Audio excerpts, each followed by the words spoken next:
Why was I cast into this world among men? Oh, once long, long ago, when I, in my dense and boundless forests, did not know man, the world was joy and paradise for me. But he stepped into my paradise.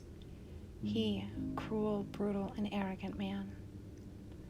He trampled my flowers, chopped down my woods, and darkened my sky.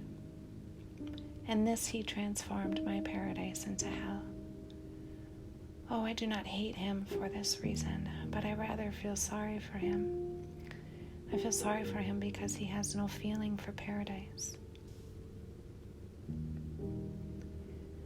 I have heard that demons exist. Is it really possible that they are worse than men? The Birches told us, we saw Satan falling from heaven to earth, falling among men and remaining.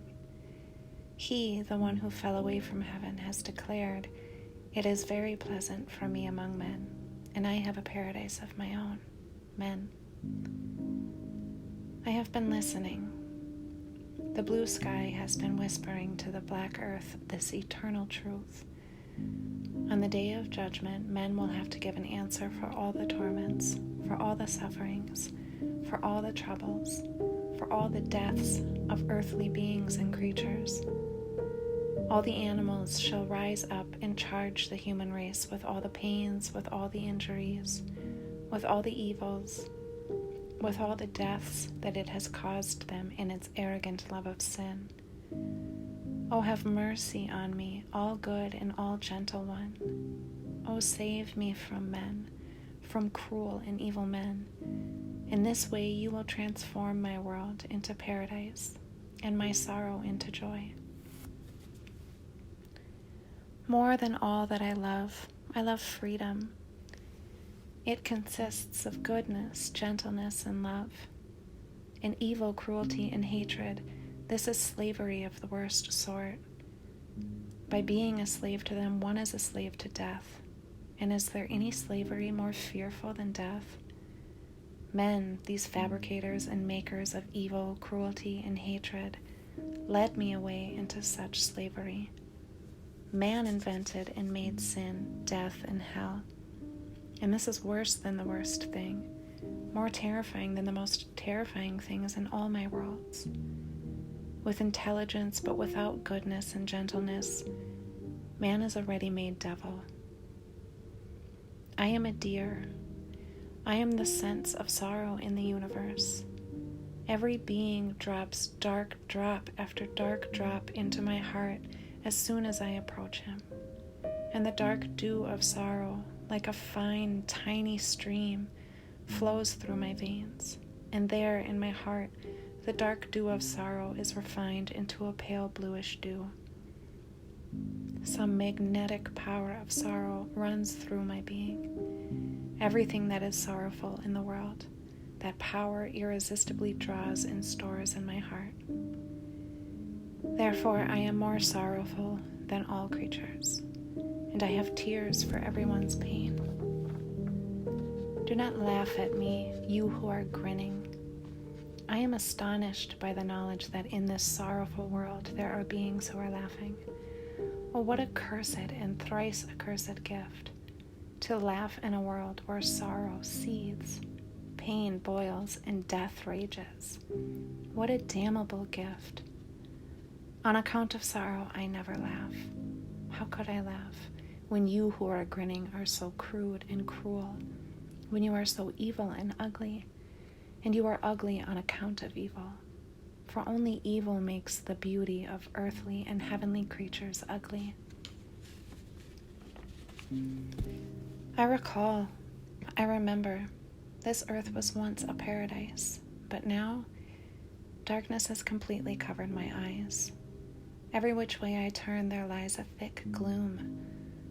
My thoughts are dripping with tears, and memories seethe with sorrows. Everything in me burns with sorrow, but by no means will it burn out, and I alone am the wretched eternal sacrifice, the holocaust offered on the universe's altar of sorrow. And the universe's altar of sorrow is the earth. that gray and somber, pale and darkish planet. My heart is an inaccessible island in a boundless ocean of sorrow. Is every heart an inaccessible island? Say that you have a heart. Do you know what completely surrounds your hearts? Mine. Therefore my eyes are blurred by tears and my heart undermined by sighs. The pupils of my eyes are in pain because many midnights have been spent the night in them. Last night the sun set in my eye, and the morning did not give birth to it. It married the darkness of my sorrow. Something fearful and terrifying has begun to move through my being. It frightens me. Everything around me and above me. Oh, would that I could flee from the fear of this world. But does any world without fear exist? I call out to my soul, frightened and chased away by the fear of this world, to return to me. But more and more heedlessly it flees from me, leaving me sad and dejected. I am a deer. I have listened to the angels of heaven when they washed their wings in my tears. In ancient times, the white deer told me that he, the all-meek and all-merciful one, passed over the earth and transformed the earth back to paradise. Wherever he stood, paradise appeared. Out of him unto all beings and all creation there would flow boundless goodness and love, gentleness, mercy, meekness, and wisdom. He walked over all the earth and brought heaven down to the earth. They called him Jesus. We saw in him that men can be wondrous and exceedingly beautiful only when he is sinless. He shared in our sorrow and wept with us. He was with us and against those human creations, sin, evil, and death. He loved all creatures gently and compassionately. He embraced them with a divine longing, and he defended them from human sin, human evil, and human death. He was, and has forever remained, our God, the God of the sorrowful and the saddened creatures, from the smallest to the greatest.